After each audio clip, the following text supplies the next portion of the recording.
하나님께서 하나님의 마음에 합한 사람이라고 그렇게 참 마음에 들어하고 칭찬했던 그런 다윗에 대한 기도를 우리가 이제 5번째나 이렇게 살펴보고 있습니다.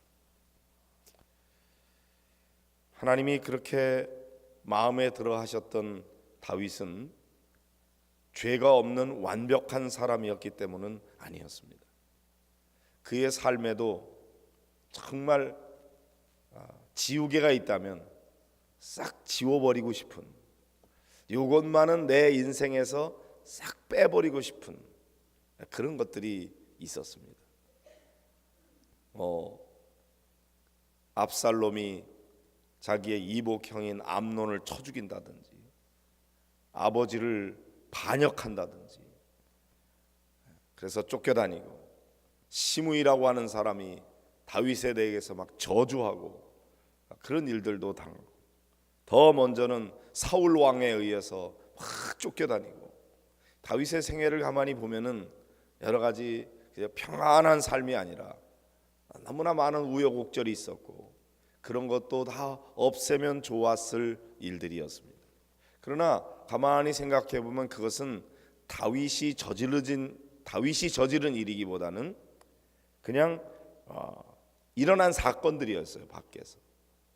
그런데 다윗이 직접 저질러서 하나님 앞에 죄를 범한 것이 있는데, 크게 2가지를 보면은 밧세바를 범한 일, 그래서 그걸 숨기려고 우리아 장군을 죽인 일, 요거 한 가지를 생각할 수가 있고, 또 하나는 괜히 인구 조사를 해가지고, 그래서 하나님 의지하지 아니하고 숫자를 의지하려고 했던 그런 다윗에게 대해서 하나님께서 그 죄악에 대해서 진노하시고 오늘 그에 대해서 회개하는 이런 사건이 있습니다. 그런데 밧세바를 범하는 일은 성적인 죄이기 때문에 은밀하게 이루어지는 일이었고, 그래서 아무도 그 일에 대해서 이러시면 안 됩니다 하고 가로막은 사람이 없어요. 아마도 우리아 장군을 죽이라고 했을 때는 임금님 이러면 안 됩니다 할 수 있었는데, 요압은 그렇게 하지 않고 그냥 임금이 하라니까 그대로 우리아 장군을 쳐 죽이는 죄를 더하게 됐죠. 그런데 오늘 나오는 이 말씀은 다윗이 이스라엘과 유다의 인구를 조사하라 하는 것이었습니다. 특별히 인구 조사를 통해서 결과로 나온 거 보면은 9절에 보면은 요압이 백성의 수를 왕께 보고하니 곧 이스라엘에서 칼을 빼는 담대한 자가 80만 명이요 유다 사람이 50만 명이었더라. 이렇게 돼서 그냥 단순한 인구 조사가 아니라 전쟁에 나가서 전쟁을 할 만한 군사의 숫자, 그래서 여기는 칼을 빼는 담대한 자, 그 사람의 숫자를 세는 거였어요. 이스라엘에서 80만 명, 유다에서 50만 명, 도합 130만 명의 군사가 있다는 것을 발견하게 된 거죠. 근데 이렇게 인구 조사를 하게 한 것이 왜 하나님 앞에 죄가 됐는가? 그것은 하나님을 의지하지 아니하고 사람의 숫자를 의지하는 불신앙적인 죄였다는 것이죠.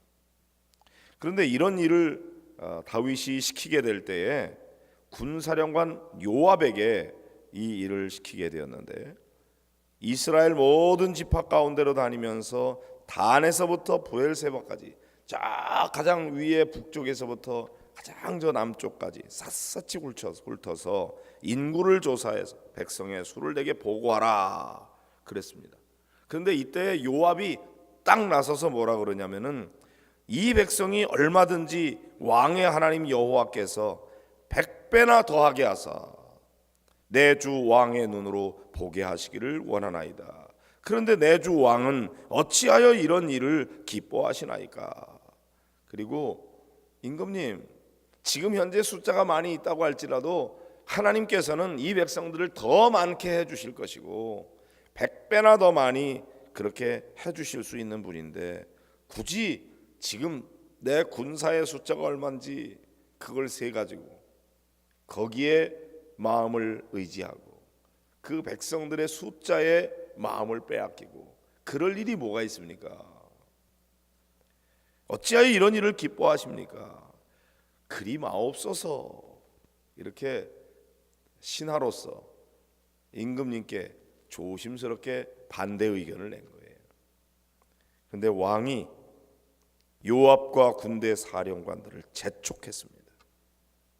그래서 결국 더 이상 말릴 수가 없어서 나가서 숫자를 세게 됐는데 얼마 동안 했느냐 하면은 9달 20날 만에 예루살렘에 돌아왔다 그랬어요. 그러니까 벌써 그 명령을 내리고 거의 10개월 가까이 되는 동안 그 일이 진행이 되었는데 그걸 내버려 둔 거예요. 그리고 와서 군사의 숫자가 이만큼입니다. 이 보고를 듣는 순간에 다윗이 딱 이것이 죄된 것인 것을 알게 된 것이죠.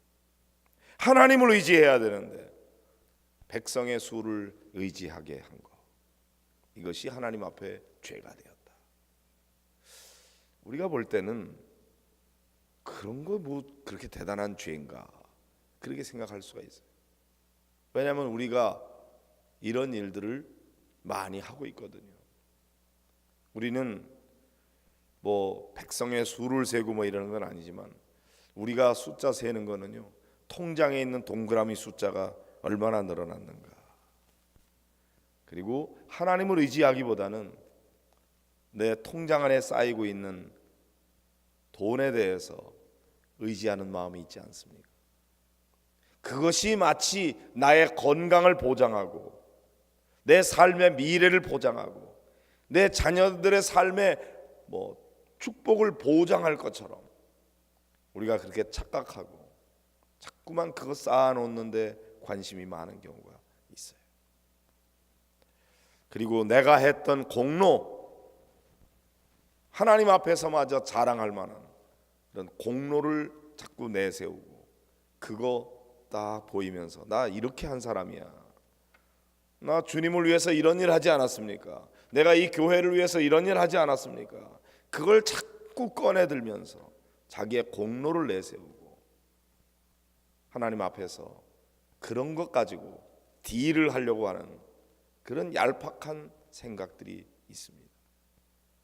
그게 그렇게 큰 죄가 아닐 거로 생각하지만 오늘 말씀에 비추어서 보면은 하나님을 의지해야지. 내 공로를 의지하고 내가 쌓아놓은 어떤 물질이나 또는 어떤 그 행적이나 이런 것 가지고 하나님과 딜을 하려고 하는 것은 죄악된 것이죠. 다윗이 깨닫게 됐습니다. 마음에 자책하는 마음이 생겼어요. 그래서 하나님 앞에 기도합니다. 내가 이 일을 행함으로 큰 죄를 범하였나이다. 여호와여, 이제 간구하옵나니 종의 죄를 사하여 주옵소서. 내가 심히 미련하게 행하였나이다. 그렇죠. 하나님을 의지해야지. 군사의 숫자를 의지하지가 뭐합니까? 군사력을 의지해서 뭐합니까? 그게 전쟁의 승패를 좌우하는 것이 아닌데, 주권은 하나님께 있는 것인데, 그렇게 하나님을 사랑하고 하나님을 바라보면서 하나님을 예배할 줄 알았던 다윗이 어쩌자고 하나님 의지하지 아니하고 이런 숫자를 의지하려고 했는지, 이것이 큰 죄로 여기고 회개하고 있는 것입니다. 미련한 일이었습니다. 자, 이렇게 깨닫고 죄를 회개하면 하나님께서 그냥 턱 용서해 주면 되잖아요. 근데 하나님께서 그렇게 하시지 않았네요. 선견자 가세게 말씀하십니다. 내가 네게 세 가지를 보이리니 너는 그 중에 하나를 택하라. 그리고 7년 동안의 땅에 기근이 있을 것인지, 또 원수에게 쫓겨서 석 달 동안 도망을 다닐 것인지, 아니면은 사흘 동안 전염병에 걸리게 될 것인지, 이 세 가지를 택하라고 합니다. 다른 때하고 많이 다르죠? 그냥 하나님이 턱 그렇게 하시면 될 텐데 또 다윗에게 택하래요. 다윗의 마음속에는 하나님 세 가지 다 마음에 안 듭니다. 그런 거 안 주면 안 됩니까? 이러고 하나님하고 딜을 할 수도 있는데 다윗은 그렇지는 않았어요. 회개했는데도 불구하고 하나님의 진노가 그냥 없는 것은 아니었어요. 그래서 내가 사람들에게 당하는 것보다는 하나님의 손에 빠지기를 원합니다. 그래서 전염병을 사흘 동안 전염병이 돌게 된 거죠. 그런데 여기 보면은 7년 기근 3개월 동안 도망 다니는 거에 비해서 기간은 사흘이니까 짧았지만 그 진노는 어마어마하게 큰 것이었습니다. 그 전염병으로 말미암아 백성의 죽은 자가 7만 명이나 되었다. 어마어마한 거 아닙니까? 다윗이 백성의 숫자를 센 죄가 이렇게 큰 것이었나? 7만 명이나 죽었어요. 그리고 하나님께서 이제는 됐다. 그리고 손을 거두라고 그래서 여호와의 사자가 이제 더 이상 사람들이 죽어가는 것을 이제 막게 되고 하나님의 진노는 끝나게 되었어요. 다윗이 백성을 치는 천사를 보고 여호와께 아뢰옵니다.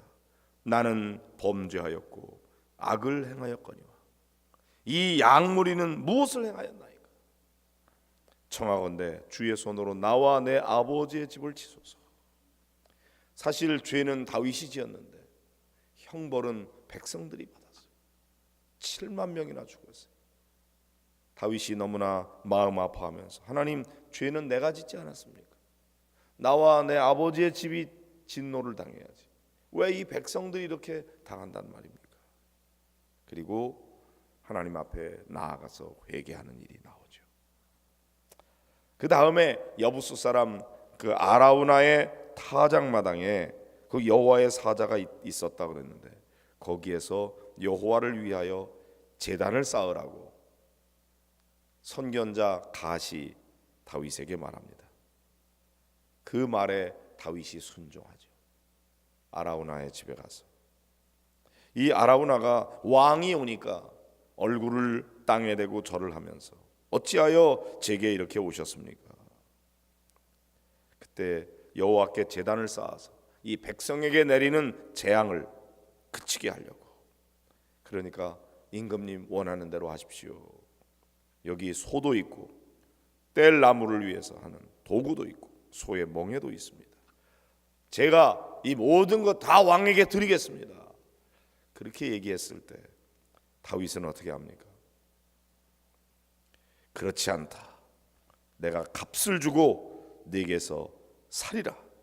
값 없이는 내 하나님 여호와께 번제를 드리지 아니하리라. 그냥 주겠다는데도 불구하고 하나님 앞에 제단을 쌓을 때 자기의 희생과 자기의 어떤 대가를 치르는 일 없이 공짜로 하는 거, 그건 하나님이 기뻐하시는 것이 아니라는 것을 다윗은 알았어요. 그래서 기꺼이 값을 치르고 그 아라우나의 타작마당에서 여호와를 위하여 제단을 쌓았다 그랬습니다.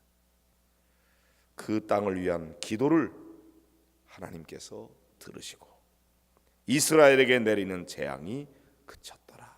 이렇게 되어 있습니다. 여러분, 요 과정을 잘 묵상해 보시기 바랍니다. 회개를 먼저 했는데도 값을 치러야 됐어요. 진노가 임하였을 때 또 회개합니다. 그리고 하나님 앞에 대가를 치르면서 제단을 쌓습니다. 하나님 앞에 자기의 죄를 내어놓고 회개할 때에 비로소 하나님께서 그 땅에 내리는 재앙이 그치게 되었습니다. 회개는 한 번만 하고 끝나는 게 아니었어요. 그리고 회개했다 그래서 그 죄에 대한 하나님의 진노가 그냥 없어지는 것은 아니었어요. 그리고 자기가 치러야 될 대가를 반드시 치루었다는 것이죠. 우리가 참 회개가 어려운 것은 죄를 깨닫고 인정하기가 어렵고요.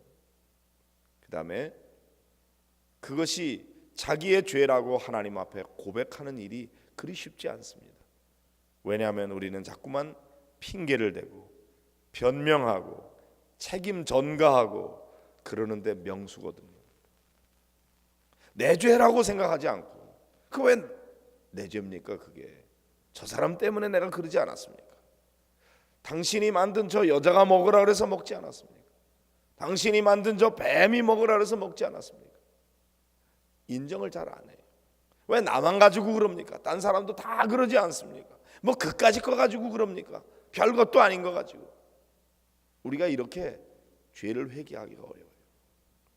다윗의 삶의 위대한 점은 죄를 진정으로 회개할 줄 알았다는 것입니다. 어찌 보면 자기 일생에서 싹 없어지면 좋았을 그런 사건들에게 있어서 다윗은 반드시 하나님 앞에 회개하였고, 그 회개하는 순간이 다윗의 삶에는 오히려 더 영롱하게 빛나는 보석처럼 그렇게 더 아름답게 비춰지게 되는 거예요. 만약에 다윗의 생애에 이 회개 기도가 없었다면 다윗은 절대로 하나님 앞에 하나님 마음에 드는 사람이 될 수가 없었을 거예요. 죄를 범했음에도 불구하고 그래도 하나님께서 다윗을 여전히 사랑하신 이유는 그가 진정으로 회개할 줄 아는 사람이었다는 것입니다. 사랑하는 성도 여러분, 오늘 이 새벽에 나오신 여러분들 가운데 우리 주님께서 기도하다가 깨닫게 하는 죄가 있거든. 변명하지 말고 핑계대지 말고 책임 전가하지 말고 그냥 하나님 앞에 잘못됐다고 두 손 들고 인정하고 고백하고 회개하십시오. 그때 잘못은 잘못이지만 하나님의 용서의 은혜가 임하게 될 것이고, 그 진정으로 회개하는 그 시간이 우리의 삶을 변화시키고 새롭게 하는 전환점이 된다는 것 꼭 기억하시고, 오늘 이 새벽이 저와 여러분의 삶 가운데 삶의 놀라운 전환점이 되는 축복의 시간이 되기를 주의 이름으로 축복합니다. 오늘 이 말씀 붙들고 우리 함께 기도하도록 하겠고, 오늘 월요일입니다. 안수기도 받기 원하시는 분들은 이 앞에 나오시면 목사님들과 함께 기도하도록